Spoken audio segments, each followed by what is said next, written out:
Hello everyone, I welcome you all to my channel once again. My name is Gafari Dowu Akonji. The topic we are going to be discussing today is the other aspect of the topic which I introduced about a week ago, and that is the indices and standard form. But today we want to be specific. We want to discuss the standard form since we've treated the indices. So we are going to start with the standard form.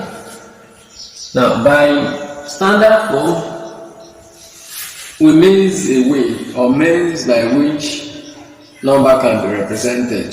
Just like we know that there are many ways or forms by which we can represent number. And one of the ways by which numbers can be represented is by way of what we call the standard form. So we know the first subtopic under this topic talks about how we represent a number using the index form notation. For this time around, we want to talk about representing a number in standard form. And numbers can be classified into two forms: whole number and decimal number, what we can call a fractional number. So both of this number, or let me say each of this number, can as well be represented using the standard form techniques. So what we actually going to talk about it is this: when we have a number, by the rule of standard form, decimal point has a position, and that is the standard position where we must place our standard form. So if it is not in that position, then our representation is not going to be what? Standard by its nature. For instance, if I have 12.5 for instance, by the techniques of standard form, this decimal point which we have here is expected to be between the first digit and the second digit. So in any question given to us, the first thing we are interested in is what is the first digit and what is the second digit, and by the standard which the standard form calls for. So that standard is saying that the decimal point which we have, because it must occur in any number given to us. So that standard, that decimal point must, it is by compulsion, it has to be between the first digit and the second digit. So that is the major thing we want to talk about in standard form. So if this initial assertion is gotten or understood by the students, then we can move ahead to solving example. Now, in this scenario, before I will take the first example, so we can see that decimal point in this question is positioned here. It is a very clear one.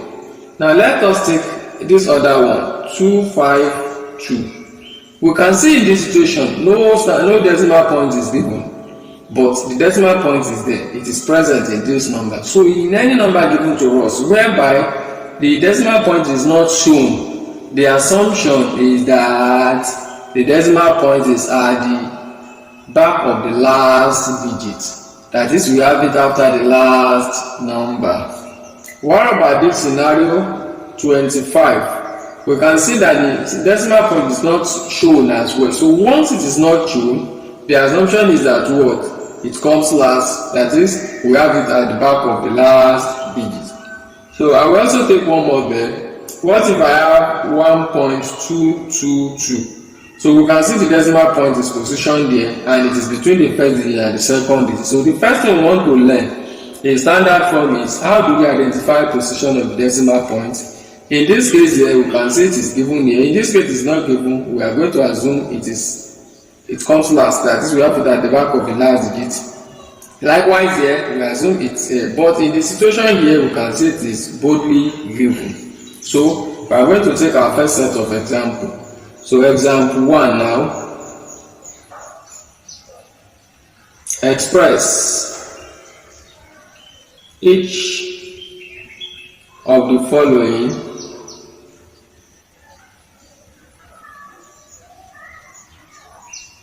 in standard form.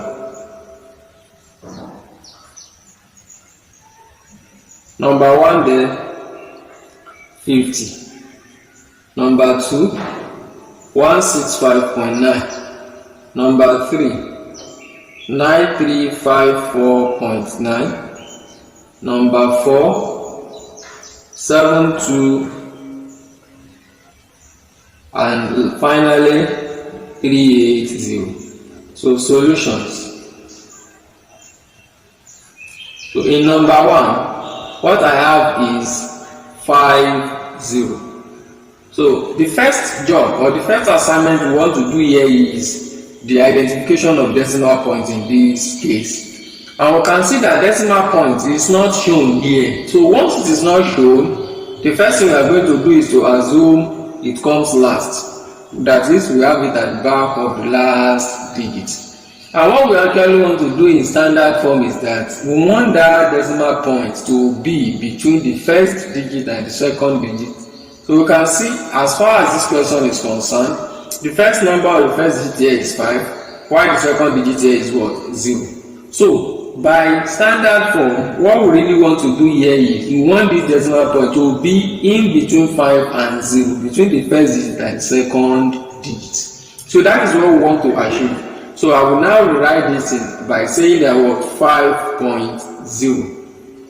And for the decimal point to have moved into this place, so in how many ways that's done? So that's now going to be multiplied by 10, because we always express it as power of 10. So the number of times which is moved from its current position to where we want it to be is what serves as what? As the power of our 10. And we can see that one is going to be 1. So it's going to be raised to power 1. And with that, we've been able to represent 50 as what? A number in standard form. In number 2, what I have there is 165.9. So remember, what we actually want to do is this. We want the decimal point to come between the first digit and the second digit, and in how many we can that be achieved. With the result we want is the decimal point to be here, so we are going to assume it is there, 1.659. Now multiply by 10. So in how many times was this decimal point was able to move to getting here? So that is going to be 1, 2. So since it moved 2 times, so it's going to be raised to power 2. The third one, what I have there is 9354.9. So we can see this is the decimal point is also not where it is expected to be. So what we are going to do there is we will move the decimal point from here to here. So what we are going to write first is as if the decimal point is where we want it to be, and that is going to be 9.3549. Then multiply by 10 raised to power. So how many times does this decimal point has to move so as to get here? So that's going to be 1, 2, 3. We can see the number of movement there is 3. And the next one is number 4. So what we have there is 7200000, which is equal to, so remember in this case decimal point is not shown, it's not given to us. We are going to assume it comes last. So what we want to achieve is we want the decimal point to be in between, move from here into this place. So that's going to be 7.2. So we can write this number of 000000 multiplied by 10. So how many times is this thing going to move from here so as to getting here? That is for it to be between the first digit and the second digit. So that's going to be 1, 2, 3, 4, 5, 6. And that is going to be multiplied by 10 raised to power 6. In number last, which is number 5, what I have there is 380. So you can see decimal point is not also given here. We are going to assume it also comes last. Our aim is to move it from here to this place. So that is it's going to become 3.80 multiplied by 10. So how many times do I have to move it for it to get here? So that's going to be 1, 2. That will multiply by 10 raised to power 2. There is one more thing I want to add to the question above. Now, let me call it number 6. That is 2.554. Now, so the number I have here is 2.554, which is going to be, so remember, we are going to represent the number in such a way that decimal point is between the first and second digit. So that's going to be 2.554 multiplied by 10 raised to power what? If you recall very well what I said about this case of standard form is that the decimal point needs to be between the first digit and the second digit. And our what we really want to do here is how many times do we have to move the decimal point from its current position to where we want it to be. So remember, where we want the decimal point to be is between the first digit and second digit, and we can see by the nature of the question which we solve here, the decimal point is already where it's expected to be. So which means this one requires no movement at all. Since no movement is required here, so it means it's going to have power of what? Power of 0. Let me add one more to that. So 20.5. So let's assume this is what we have here. Number 7. So let me write my number here out. So 20.5 is what I have. Now I don't want this. This is not what I want to do. 1.15. Now 1.15 is what I have here. So now remember what we want to do is we want the decimal point to be between the first digit and second digit. And when we look at this question very well, we are going to see that the decimal point is already in the place, in the position where we want it to be. So which means this thing requires no movement. So since no movement is required, no movement there means it's the same thing as saying 0 movement. So that is when I multiply it by 10, the 10 is going to have what? The power of what? 10 of 0. So that's now going to be 1.15 multiplied by 10 raised to power 0. So everything we've done so far talks about finding the standard form or representing a whole number in standard, not just a whole number, positive number, be it whole number or a fractional or decimal in standard form. So the next set of examples we want to talk about, we'll be illustrating the case of numbers less than 1. So how do we relate to that one? So when we move over to it, so it's going to what? Be very clear to us. Now, so for us to be able to do that, we are also going to take series of examples. So example 2.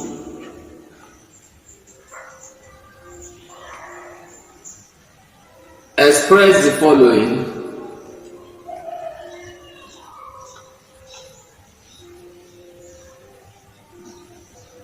in standard form.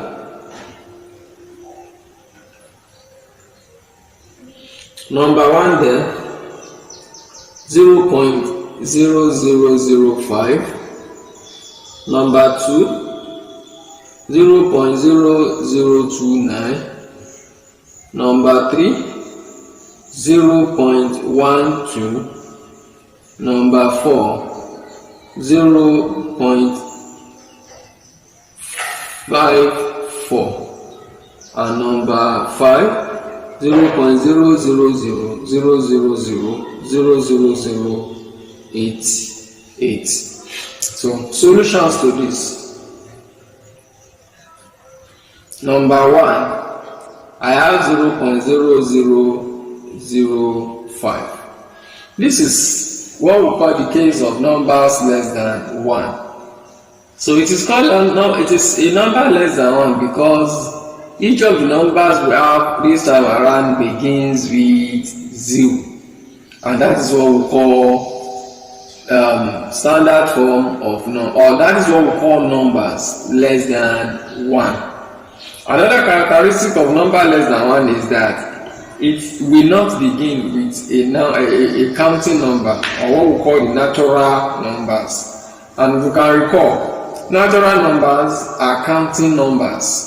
That is the numbers that begin from 1 up to 9. Numbers like 1, 2, 3, 4, 5, 6, 7, 8, and 9. These are what we call the natural number. In any situation whereby the number given to us do not begin with this any of these sets of numbers, that is, do not begin with natural number, that is what we call numbers less than 1. And the way we are going to deal with it is a little bit different from that case of numbers that are greater than 1. Now, what I mean by numbers greater than 1 are those set of numbers we just dealt with, that is the first 7 examples which we have done so far.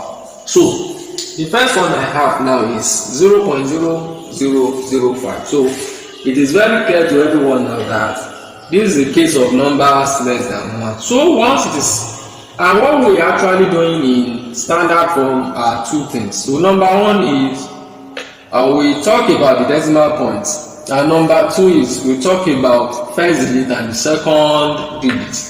And I have to say this, as far as the standard form is concerned, natural numbers are the only set of numbers that are allowed to be treated or to be counted as the first digit and the second digit. Zeros are never allowed to be what? To be read, to be interpreted as first digit in any given number. So when we observe this thing very well, so that now means the first digit I have in this case is 5. Why? Because the number I have here begins with 0, and each of these zeros are never qualified to be called our first digit. So it's only the case that 0 appear first or the 0 occurred first, but we are not going to treat it as any number significant. So to us it is not significant as far as the standard form is concerned. So the first significant figure, the first number that is of importance to us in this case is what? Is this 5, because it's a counting number. Only counting number deserve such an honor to be treated as being the first digit and the second digit. So from what I have here, I can see that the first digit I have here is what? It's 5, rather than all these initial 0. Even the 0 is up to 100. We are not going to treat any one of them as what? As anything significant. So we can never treat them as being our first digit, because it is what? It doesn't belong to the set of natural number. So the first digit I have here is what? Is 5. Now, what about my second digit? So I can see that this 5 didn't have any other number following it. So what I can do in that situation is I can use 0 to represent its second digit. In case it doesn't have second digits, I can use 0 to serve as its second digit. So to present my answer means I'm going to write the first digit point, the second digit. So when we observe critically from what we did above, so you can see that the first two things we are interested in case of just two digits, just two numbers, are the first number and the second number, because that decimal point has to be positioned between the first number, first digit, and the second digit. So first is qualified to be 5. So second digit can be any number, be it a counting number or the non-counting number. But since this 5 didn't have second number with which we can support it with, so we can assume 0 is the next or the second digit. So that's the first thing we need to establish. So once we are able to write the first digit point to the second digit, then the next thing or what follows is what? We are going to express it in power of what? Power of 10. So, and this is now going to be 10 raised to power what? But because we said something initially that this is a case of number less than 1. So when in any situation of numbers less than 1, power of 10 always going to have what? It's always going to have a negative number. So this 10 is going to be raised to power minus. Now, minus what? So to be able to decide that is the initial assumption we made mention of in the previous example we did. You remember we said that this decimal point wants it to be here. So in how many times can it be moved from here to this place? So and that can be 1, 2, 3, 4. So it means that can be done 4 times. So that's going to be multiplied by 10 raised to the power minus 4. Alternative way of dealing with it is this. As soon as we observe that the number given to us is a case of number less than 1, what we can easily do is to say that multiply by 10 raised to power minus, less than 1 is the symbol of what? Of negativity. Now, and this negative has to be minus a particular number. So what we can easily do there is we count how many zeros do we have before the first digit, or before the number that is desired to be treated as the first digit. So we can see we have 1, 2, 3, 4.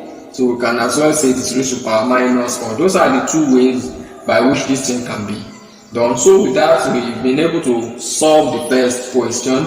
So now to the next one, what I have there is 0.0029. So if you can recall very well, I said just now that any scenario whereby the number given to us begins with what? 0, or begin with numbers that are not natural number, such number or such set of numbers can never be treated as our first digit. So first digit in this case is 2.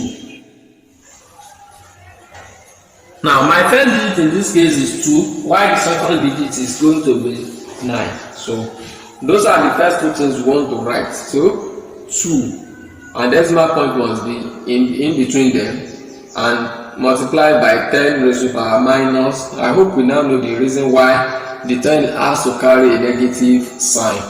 Now raised to power minus what? So remember there are two ways to doing that. So what we can easily do is we can count the number of zeros which initiates the first natural number, and that is 1, 2, 3. So we can say it is raised to power minus 3.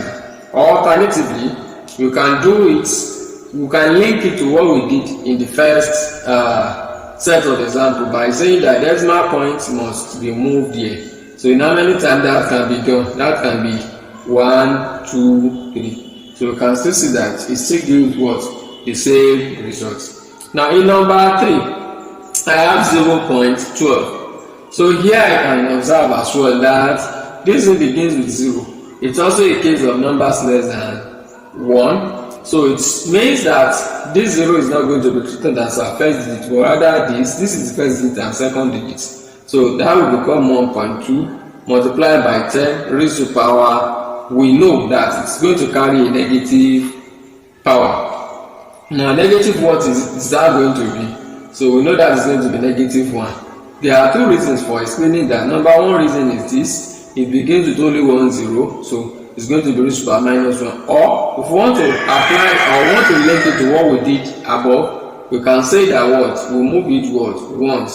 So the point has to be moved once so as to get to this, to the midpoint of first digit and second digit. So that one also gives the value of what? Minus, power of minus 1.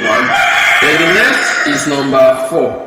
There I have 0.54. So without talking too much here, so this is going to be 5.4 multiplied by 10 raised to power minus 1. Remember there are two ways for arriving at the 1 here. One way is by saying that this decimal point will have to be moved once to getting here to the middle of 5 and 4. Another way of reasoning is how many 0 precedes this first counting number. So we can see it's only 1 0. We can as well say it's raised to power minus 1. And at the same time, remember the reason why our 10, our base here will have to carry a negative sign. It will carry a negative sign. So far the number we are dealing with is a number less than what? Number less than 1. And finally in number 5 here, I have 0.000000008. So that is going to be, so if you recall if we can recall what we've been doing so far, we can see that the first digit in this case is what? 8. And compulsorily, this 8 must have second digits. So I will use the word compulsory because I am operating with the level of JSS2 students, and teaching them has to be like that, so that we want them to grab this influence. So once they have little understanding, then there are some things that one will now be exposing them to. So that's the reason why I use the word compulsory. So now what we want to happen here is the 8 is going to be returned as our first digit. So then compulsorily this 8 must have the follower. That is, there must be a second digit attached to it. And in any case, in any situation whereby our first digit do not have the second digit. So what we rather do there is what? We can call we assume the second digit to be what? To be 0. So what I now need to write in my solution is first digit point the second digit, then multiply by 10. So you can see this is a case of numbers less than 1. So my base is going to have a negative sign first, then raised to power minus what is that going to be? Then there are two approaches to explain it. One approach, you can just count the number of zeros that precede the first natural number here. So that can be the number here, or we can also move from here down to this place. So when we do it in either of the two ways, we are going to achieve or to arrive at the same result. So I have 1, 2, 3, 4, 5, 6, 7, 8, 9, 10.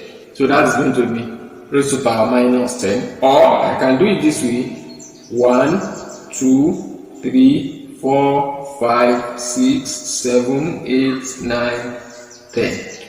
So it's also multiplied by 10 raised to power minus 10. So those are the basic things we want to learn under the standard form. And now we want to move a little bit to another aspect of standard form, and that is basic operations of numbers in standard form. That is, how do we add, how do we subtract, how do we divide, how do we multiply any number that is represented in standard form. So I have okay, let me name it by saying basic operations of numbers in standard form. So now we start by talking about some example. Let me say example 1 here. So evaluate 2.51 multiply by 10 raised to the power minus 6, then multiply by 7.63 multiplied by 10 raised to the power 5. So solution to that: 2.51 times 10 raised to the power minus 6 multiplied by 7.63 multiplied by 10 raised to the power 5. Now this is raised to the power 6 rather than minus 6, raised to the power 6. So solving this is this.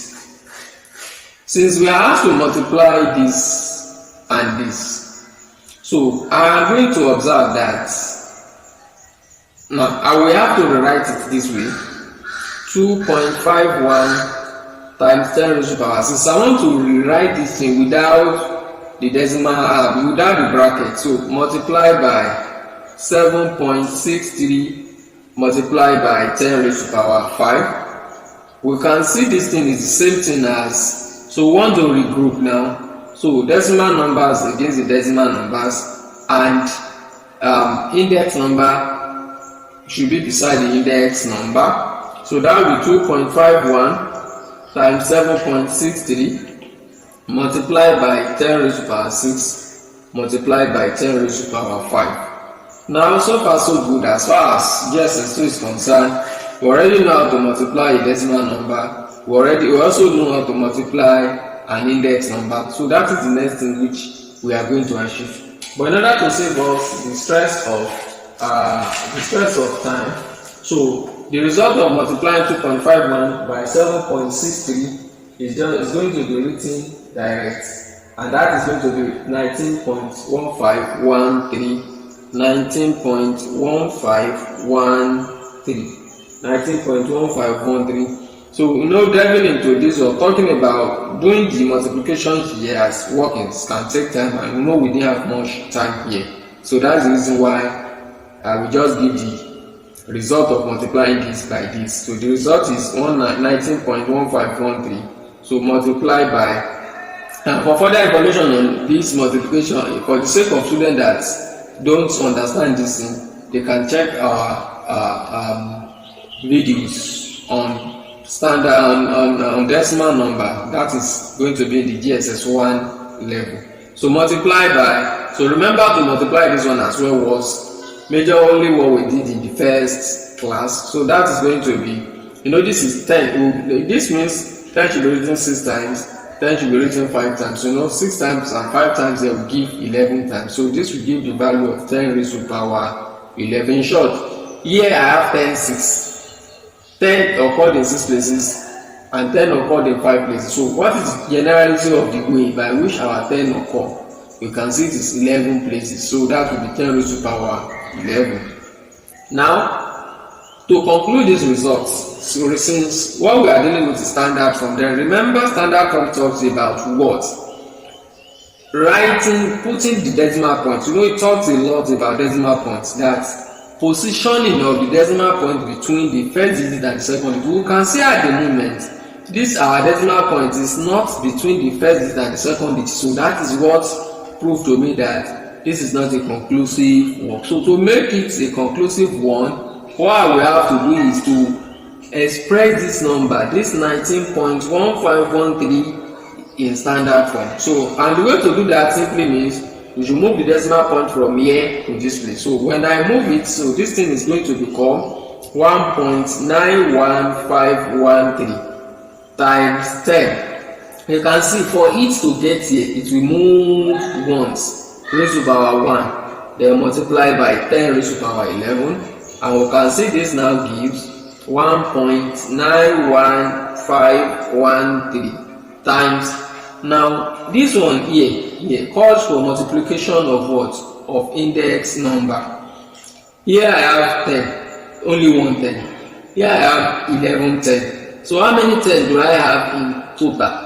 So that is I have 12 10. That is I have 10 in 12 places. So that is now going to be 10 raised to power what? Raised to power 12. So this is where we are going to call it a day in this edition of our class. And in the class that will follow this one, we are going to talk about the division, the subtraction, the addition of standard form. So I thank you once again for being part of this class. Thanks for watching.